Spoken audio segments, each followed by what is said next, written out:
Hi friends, welcome back to amazing world channel. ఇప్పుడు blouse front పార్ట్ని మనం ఎలా స్టిచ్ చేసుకోవాలనేది ఇప్పుడు మీకు చూపిస్తున్నాను. ఇప్పుడు డాట్స్ అనేది మనం రాంగ్ సైడ్ మార్కింగ్ చేసుకొని స్టిచ్ చేసుకోవాలి.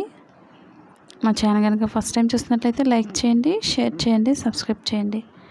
ఇప్పుడు ఫ్రంట్ పార్ట్ని మనం ఈ విధంగా మార్కింగ్ చేసుకున్న తర్వాత మనం డాట్స్ స్టిచ్ చేసుకోవాలి. ఓపెన్ సైడ్ నుంచి మిడిల్కి ఫోల్డింగ్ చేసుకోవాలి. మన డాట్స్ మార్కింగ్ అనేది ఒకదానిపై ఒకటి వేసుకున్నట్లయితే మార్కింగ్ అనేది రెండో వైపు చాలా ఈజీగా వస్తుంది. మీకు ఎలాంటి డౌట్స్ లేకుండా స్కిప్ చేయకుండా చూడండి, మీకు చాలా ఈజీగా వస్తుంది. మీకు షేప్ పర్ఫెక్ట్గా రావాలంటే మార్కింగ్ అనేది ఈ విధంగా డ్రా చేసుకోవాలి. మీకు కటింగ్లోనే ప్రతిదీ కూడా మీకు డాట్స్ అలా వేసుకోవాలనేది చూపిస్తున్నాను. నేను రాంగ్ సైడ్ మార్కింగ్ చేస్తున్నాను ఈ విధంగా. ఇప్పుడు లోతు తీసిన దగ్గర నుంచి కింద నుంచి మార్కింగ్ చేసుకోవాలి. ఈ 2 డాట్స్ మిడిల్ నుంచి 3వ డాట్ వేసుకోవాలి. అలాగే స్టిచ్చింగ్ పాయింట్కి ఒక మార్కింగ్ చేసుకోవాలి. ఇప్పుడు ఓపెన్ సైడ్ నుంచి మిడిల్ పాయింట్ ఫోల్డింగ్ చేసుకొని స్టిచ్ చేసుకోవాలి. ఫోల్డింగ్స్ అనేది కరెక్ట్గా చూసుకోవాలి. ఫస్ట్ మనం ఎండింగ్ ఎప్పుడు కూడా రఫ్ చేసుకోవాలి, లేదా 2 టైమ్స్ అయినా స్టిచ్ చేసుకోవచ్చు. ఇప్పుడు షేప్ దగ్గర డాట్ స్టిచ్ చేసుకోవాలి.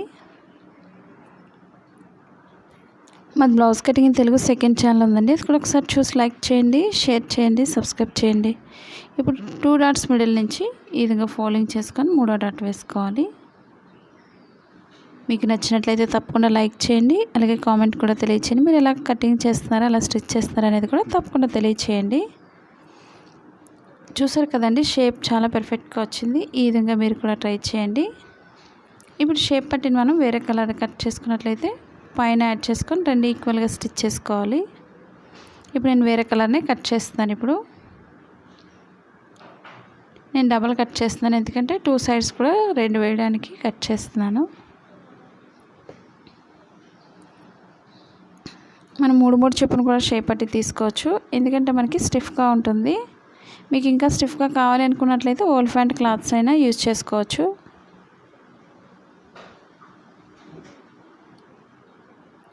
ఇప్పుడు సైడ్ కింద మనం ఎక్స్ట్రా కట్ చేసుకోండి, 2 సైడ్స్ కూడా. ఇప్పుడు 2 పైన ఎక్స్ట్రా క్లాత్ పైన వేసుకొని స్టిచ్ చేసుకొని వెనక్కి తిప్పేసుకోవాలి.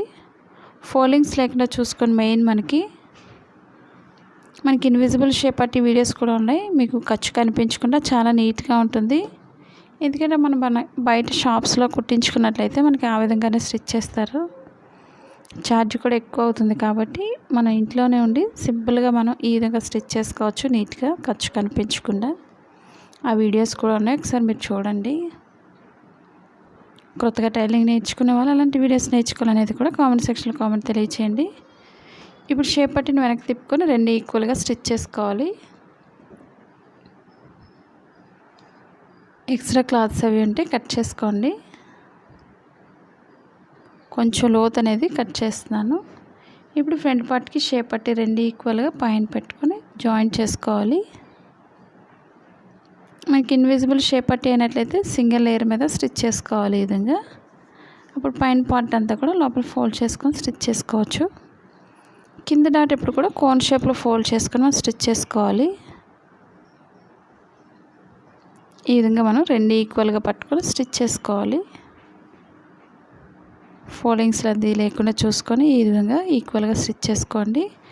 షేప్ జాయిన్ చేసినప్పుడు 2 లైన్స్ స్టిచ్ చేసుకోవాలి. ఇప్పుడు ఓపెన్ ముక్క వేసుకోవాలి మనం. ఇప్పుడు మనకి రైట్ సైడ్ ఎప్పుడు కూడా తాళ్ళు పట్టి కాబట్టి పైనుంచే స్టిచ్ చేసుకోవాలి. ఇప్పుడు ఓపెన్ ముక్కలకి 2 స్ట్రైట్గా ఉండేవి కట్ చేస్తున్నాను. 2 ఇంచెస్ వెడల్పు ఉంటే సరిపోతుంది స్ట్రైట్ పీస్. ఉక్సులు పట్టికి ఒకటి, తాళ్ళ పట్టికి ఒకటి 2 తీసుకోవాలి.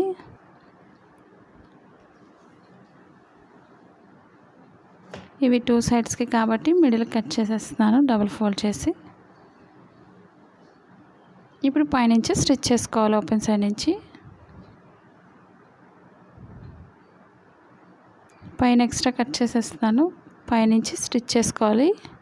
మన తాళ్ళ పట్టికి ఎప్పుడు కూడా స్ట్రైట్గానే స్టిచ్ చేసుకోవాలి, ఫోల్డింగ్స్ అవి ఉండవు. కింద ఎక్స్ట్రా పట్టి పైకి ఫోల్డింగ్ చేసుకొని స్టిచ్ చేసుకోవాలి. ఎండింగ్ ఎప్పుడు కూడా రఫ్ చేసుకోండి. కొత్తగా టైలింగ్ నేర్చుకునే వాళ్ళకి ప్రతి పాయింట్ కూడా ఈ టిప్స్ అనేవి బాగా ఉపయోగపడతాయి. మీరు కూడా ట్రై చేయండి. ఈ విధంగా పైకి పెట్టుకుని పైనుంచి ఒక లైన్ స్టిచ్ చేసుకోవాలి. ఇప్పుడు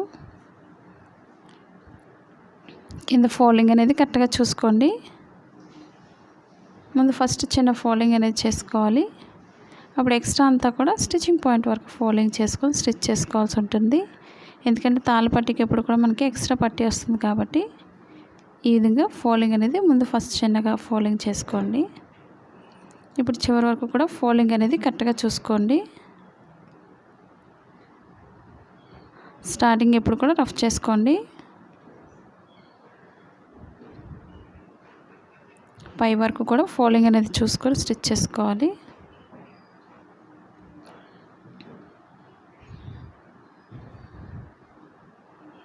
ఇప్పుడు పైన ఎక్స్ట్రా క్లాత్ కట్ చేసుకోండి. ఇప్పుడు మిడిల్ లైన్ ఒక లైన్ అనేది స్టిచ్ చేసుకోవాలి. ఎందుకంటే మనకి తాళ్ళు వేసే దగ్గర స్టిఫ్గా ఉంటుంది, తాళ్ళు ఊడిపోకుండా ఉంటాయి.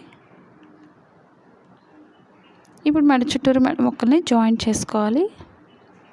మన మెడ ముక్కలు ఎప్పుడు కూడా క్రాస్గానే తీసుకోవాలి. క్రాస్ కటింగ్కి ఒక 1 ఇంచ్ వెడల్పు ఉంటే సరిపోతుంది. క్రాస్గానే జాయింట్ చేసుకోవాల్సి ఉంటుంది. కొత్తగా టైలింగ్ నేర్చుకున్నారా మిషన్స్ కానీ, టేప్ కానీ, ఆర్మోల్ స్కేల్స్కి ఇవన్నీ కూడా లేదా డ్రెస్సెస్ కానీ ఆన్లైన్ షాపింగ్ చేయాలనుకున్నట్లయితే మీరు కింద అమెజాన్ లింక్ ఉంది, వాటి డిస్క్రిప్షన్లో వాటి డీటెయిల్స్ అన్నీ కూడా కింద ఒకసారి విజిట్ చేయండి. ఇప్పుడు క్రాస్గా జాయింట్ చేసుకోవాలి మెడ ముక్కల్ని.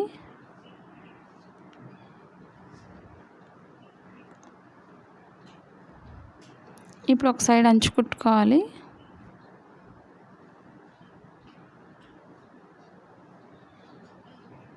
ఫోల్డింగ్ అనేది ఫస్ట్ నుంచి ఎంతైతే ఫోల్డ్ చేస్తున్నామో చివరి వరకు కూడా ఫోల్డింగ్ అదే విధంగా చేసుకోవాలి.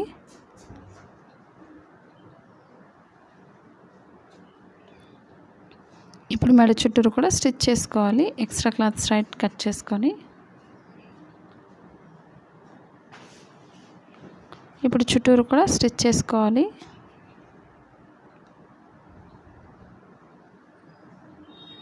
మీకు ఎలాంటి డౌట్స్ ఉన్నా సరే తప్పకుండా కామెంట్ సెక్షన్లో కామెంట్ తెలియచేయండి. మీరు ఎలా స్టిచ్ చేస్తారనేది కూడా తప్పకుండా తెలియచేయండి. మీకు ఎక్కడైనా అర్థం కాలేదనుకున్నట్లయితే కామెంట్ సెక్షన్లో తెలియచేయచ్చు. ఫ్రంట్ పార్ట్లో కొంచెం రౌండ్ చేసుకొని స్టిచ్ చేసుకోవాలి.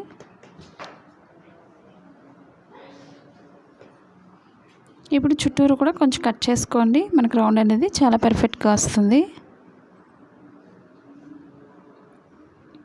ఇప్పుడు ఎక్స్ట్రా క్లాత్ అంతా కూడా పైకి పెట్టుకొని పైన లైన్ నుంచి స్టిచ్ చేసుకోవాలి.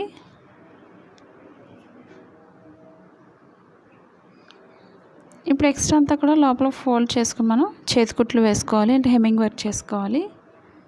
మీకు ఒకవేళ అసలు రాదు సరిగా అనుకున్న వాళ్ళైతే లాంగ్ స్టిచ్ వేసుకోండి ఫోల్డ్ చేసుకొని. అప్పుడు మనం చేతి కుట్లు వేసుకున్న తర్వాత ఒక లైన్ ఇప్పేస్తే మనకి చాలా ఈజీగా వచ్చేస్తుంది. నేను చెప్పే ప్రతి టిప్స్ కూడా ఫాలో అవ్వండి, మీకు చాలా ఈజీగా స్టిచ్ చేసుకోగలుగుతారు బ్లౌజ్ని. నేను నార్మల్ ప్లెయిన్ బ్లౌజెస్తోనే నేను నెక్ డిజైన్స్ కూడా వేసిన బ్లౌజెస్ ఉన్నాయి, ఒకసారి చూడండి. ఈ వీడియో మీకు నచ్చిందని అనుకుంటున్నాను. మీకు నచ్చినట్లయితే తప్పకుండా లైక్ చేయండి, షేర్ చేయండి, సబ్స్క్రైబ్ చేయండి. అలాగే మా సెకండ్ ఛానల్ కూడా సబ్స్క్రైబ్ చేసుకోండి. Thank you for all watching.